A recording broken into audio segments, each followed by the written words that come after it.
Assalamualaikum warahmatullahi wabarakatuh. Waalaikumsalam. Alhamdulillah. Alhamdulillahilladzi arsala rasulahu rahmatan lil alamin. Basyiran wa nadhiran wa da'iyan ila Allah bi'idhnihi wa sirajan munira. Ashhadu an la ilaha illallah wahdahu la syarika lah wa ashhadu anna sayyidana wa nabiyyana Muhammadan abduhu wa rasuluh la nabiyya ba'dah. Allahumma salli wa sallim ala habibikal karim sayyidina wa syafi'ina wa maulana Muhammad imamil anbiya wal muttaqin wa ala alihi wa ashabihi ajma'in. Amma ba'du fa ya ayyuhal hadirun rahimakumullah ittaqullaha haqqa tuqatih wa la tamutunna illa wa antum muslimun. Hadirin sidang salat Jumat rahimakumullah, di siang hari yang cerah ini, marilah bersama-sama kita tingkatkan nilai ubudiyah kita di hadapan Allah Subhanahu wa taala dengan segenap jiwa dan raga, rohani dan jasmani, seoptimal mungkin, yang membuat kita ditakdirkan oleh Allah Jalla Jalaluh sebagai hambanya yang beriman. Barokah iman itulah yang menyebabkan kita hadir nanti di hadapan Allah, yang dipersilakan insyaallah untuk sebagai penghuni daripada surganya Allah. Amin ya rabbal alamin. Salam dan salawat kita sanjungkan senantiasa keharibaan baginda Nabi besar kita Muhammad sallallahu alaihi wasallam wa barik alaihi wa alihi, yang kelak di yaumil kiamah kita mohon kepada Allah Jalla Jalaluhu yang Maha Rahman dan Rahim, agar kita semua yang hadir di sini, seluruh kaum muslimin dan muslimat, kita berharap kepada Allah agar diperkenankan untuk menerima daripada syafaatul uzma, syafaat yang agung yang mulia di sisi baginda Rasulullah sallallahu alaihi wasallam. Hadirin rahimakumullah, jumpa yang singkat ini khatib akan membacakan satu buah hadis yang diriwayatkan oleh salah satu daripada paman Rasulullah sallallahu alaihi wasallam. Bismillahirrahmanirrahim. An Ibnu Abbas radhiyallahu taala anhu qala Rasulullah sallallahu alaihi wasallam, sittatun yadkhuluna an-nar bisittatin. Kata paman Rasulullah di dalam hadisnya Rasulullah, ada 6 perkara yang menjadi asbab orang masuk ke nerakanya Allah Subhanahu wa taala. Naudzubillah. Yang pertama atau golongan yang pertama adalah al-umaru bil juz. Golongan yang pertama adalah para pemimpin. Apakah dia raja? Apakah dia presiden? Ataukah dia seorang panglima perang? Ataukah gubernur? Pemimpin yang bengis dan kejam, melebihi bengis dan kejamnya daripada sang raja rimba harimau. Kalau harimau diberikan 1000 ekor domba, paling dia makan cuma 1 ekor. Tapi pemerintah yang bengis dan kejam akan menakuti dan membawa mimpi buruk bagi rakyatnya, karena seolah-olah rakyatnya hanyalah kelinci percobaan, binatang buruan yang siap diterkam, bahkan siap dibunuh oleh pemimpin yang bengis dan kejam tersebut. Hadirin sekalian, kalau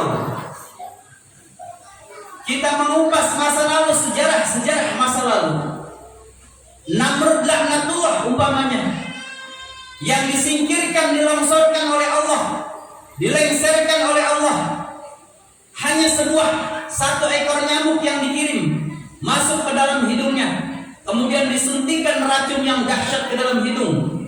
Daripada Namrud yang kita sebut dalam sejarah Nebukadnezar, mati dalam sakit dalam keadaan gila, tanpa busana, bertelanjang, yang dahulu gagah perkasa, bahkan ingin disembah oleh para makhluknya, rakyatnya pada saat itu, tapi dijadikan makhluk yang hina. Allah pertontonkan, begitukah kepemimpinan seorang manusia yang mendapat amanat dari Allah Subhanahu wa taala, bertelanjang tanpa busana, dihinakan oleh Allah Jalla Jalaluh, yang mengaku dirinya sang raja di raja yang seolah-olah tidak pernah lengser daripada jabatannya. Ternyata dia tidak dibunuh dengan algojonya daripada pasukan Islam atau pasukannya Nabi Ibrahim. Tidak, hadirin sekalian, Allah hanya mengirim daripada satu ekor nyamuk yang masuk ke dalam hidungnya, kemudian disuntikan racun yang dahsyat oleh Allah Subhanahu wa taala dari nyamuk tersebut. Hadirin, kita bisa saksikan dan bisa lihat di sejarah betapa Nebukadnezar dihinakan oleh Allah Subhanahu wa taala. Fir'aun yang mengaku dirinya Tuhan ditenggelamkan oleh Allah Subhanahu wa taala. Dimanapun, di belahan manapun buminya Allah ini, mereka yang memimpin dengan kejam, maka siap-siaplah tentara Allah akan datang kepadanya dan hinakan oleh Allah sehina-hinanya. Golongan yang kedua, al-a'rabu bitta'assubi. Siapakah mereka itu? Al-a'rabu bitta'assubi adalah golongan orang-orang kampung yang bangga dengan kebodohannya. Orang kampung yang tidak mengerti apa-apa, statis, jumud. Kalau orang Betawi bilang biarin rumah begini, emang dari dulu udah begini. Itu suatu kesalahan, hadirin sekalian. Dia tidak merubah dirinya untuk bermartabat di sisi Allah Subhanahu wa taala. Apalagi kita hidup di dunia yang sangat modern. Ilmu pengetahuan bisa kita terima dari berbagai media dan bisa kita pilih-pilih mana yang baik dan buruk. Tapi sebaik-baiknya ilmu adalah yang keluar dari lisan para alim, para ulama, yang mereka menuntut ilmunya butuh tahun yang sangat lama. Seperti Imam Al-Ghazali menuntut ilmu 30 tahun lamanya, hadirin sekalian, hanya untuk mendapatkan keridhaan Allah Subhanahu wa taala. Bahkan ketika ayahnya wafat pun, sang guru tidak memberikan informasi kalau ayahnya wafat. Begitu dia pulang ke Basrah di Baghdad, Irak, ternyata ayahnya sudah tidak ada dan ditakdirkan oleh Allah Subhanahu wa taala Imam Al-Ghazali sebagai Ghausul Auliya, rajanya para wali-wali Allah Subhanahu wa taala pada zamannya, hadirin sekalian.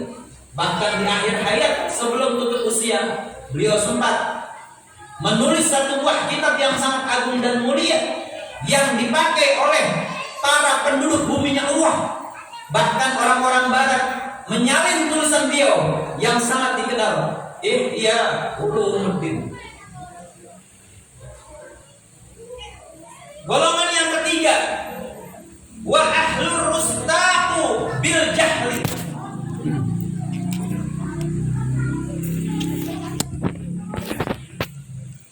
Ini orang-orang yang tadi saya katakan adalah orang-orang golongan yang menerima apa adanya, yang tidak mau merubah nasibnya. Keadaannya statis, biasa saja dari hari ke hari, tahun ke tahun. Ya sudah, begitu apa adanya. Ulama yang menyuarakan daripada ilmu-ilmunya Allah, dia tidak hadir di majelis tersebut. Sang dai yang menggebu-gebu menyampaikan daripada amanah ilmu-ilmu Allah, dia pun tidak hadir. Dia hanya menikmati kebodohan yang ada pada dirinya,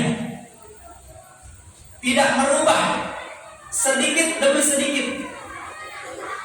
Innallaha la yughayyiru ma biqaumin hatta yughayyiru ma bi anfusihim. Allah tidak akan merubah nasib kaum sebelum kaum itu mencoba untuk merubah keadaan daripada yang ada pada diri mereka. Allah merubah sesuai dengan ketentuan kudrah dan iradahnya Allah. Ditakdirkan kita sebagai apakah? Karena doa dan ilmu lah, sehingga kita bisa menempati tempat yang mulia di sisi Allah Subhanahu wa taala. Golongan yang keempat, wadahakinu bil kibri, para tokoh atau pemimpin yang sombong dan congkak.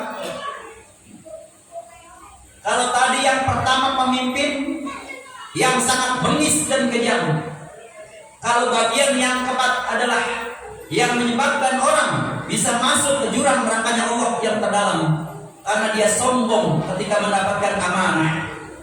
Ini harus hati-hati. Jangan mentang-mentang sudah menjabat yang dahulu dia berteriak-teriak di hadapan rakyat, ketika sudah memimpin dia berlenggak-lenggok di buminya Allah dengan kesombongan yang sangat-sangat menyakitkan hati rakyat hadirin sekalian. Dia bermobil mewah ketika melintasi penduduk yang miskin atau orang yang tidak punya kendaraan.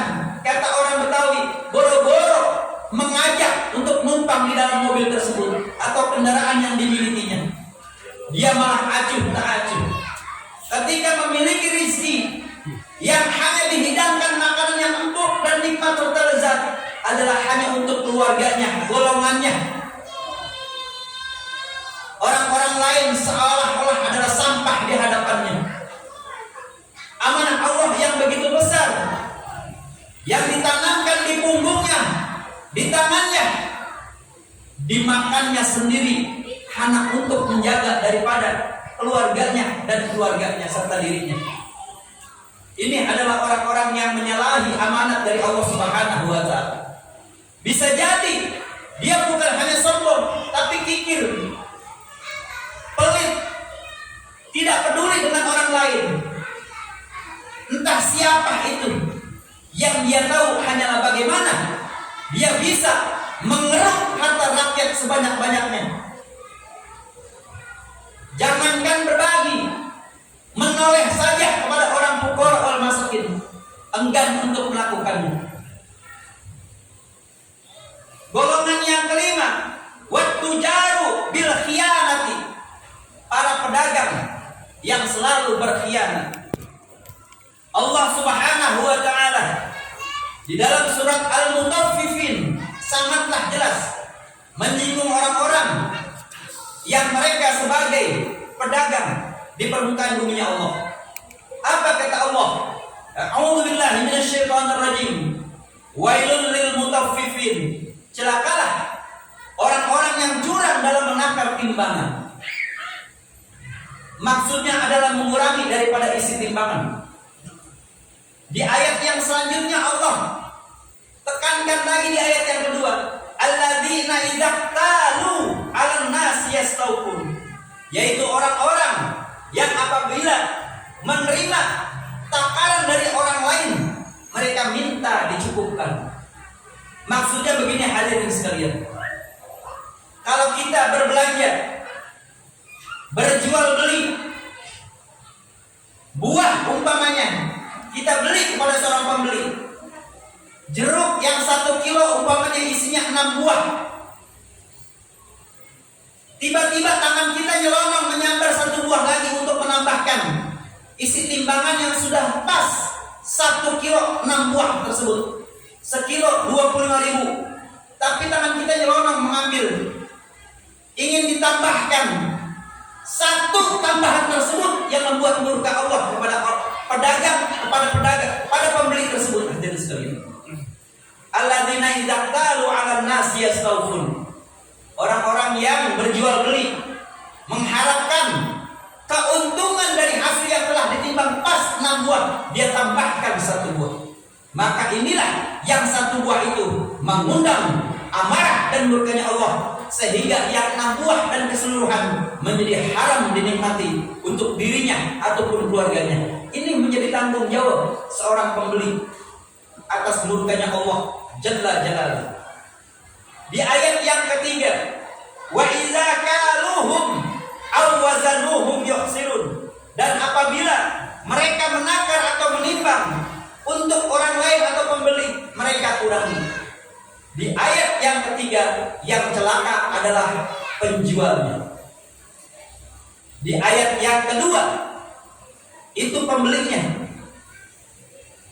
Kalau dilakukan dengan ridho oleh pembelinya, dia beri 1 tambahan, itu menjadi halal.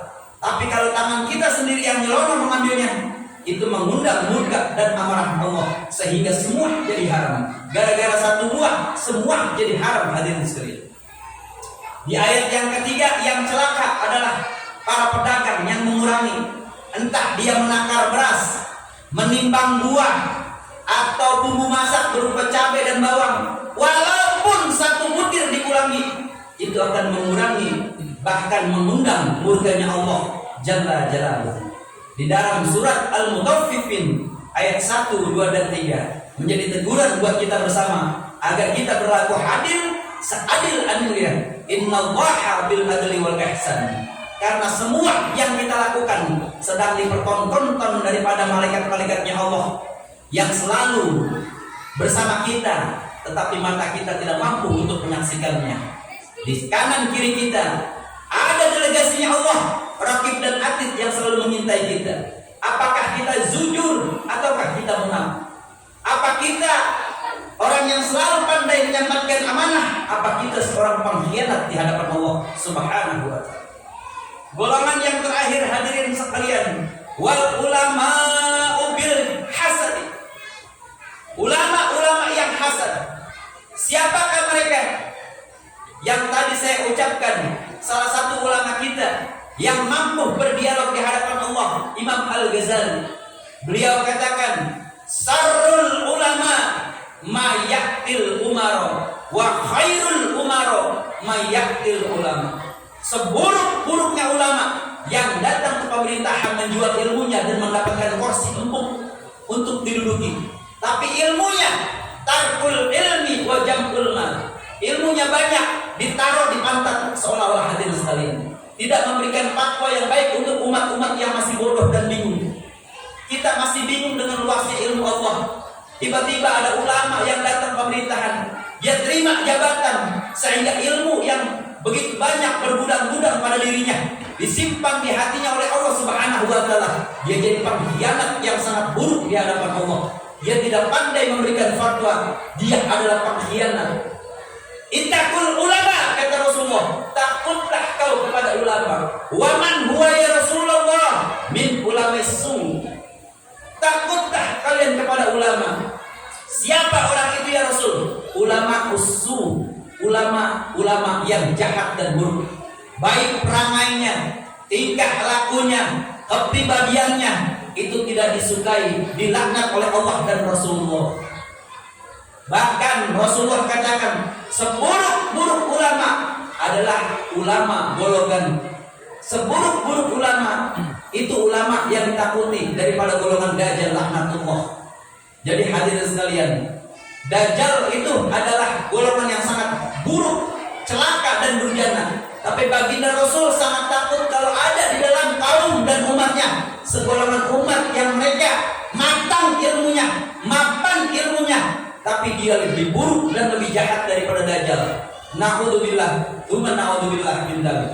Barakallahu li wa lakum fil Qur'anil 'azim wa nafa'ani wa iyyakum bima fihi minal ayati wa dzikril hakim wa taqabbal minni wa minkum tilawatahu innahu huwas samiul 'alim. Aqulu qawli hadza wa astaghfirullaha al-'azim li wa lakum wa lisairil muslimin wal muslimat wal mu'minin wal mu'minat fastaghfiruhu innahu huwal ghafurur rahim.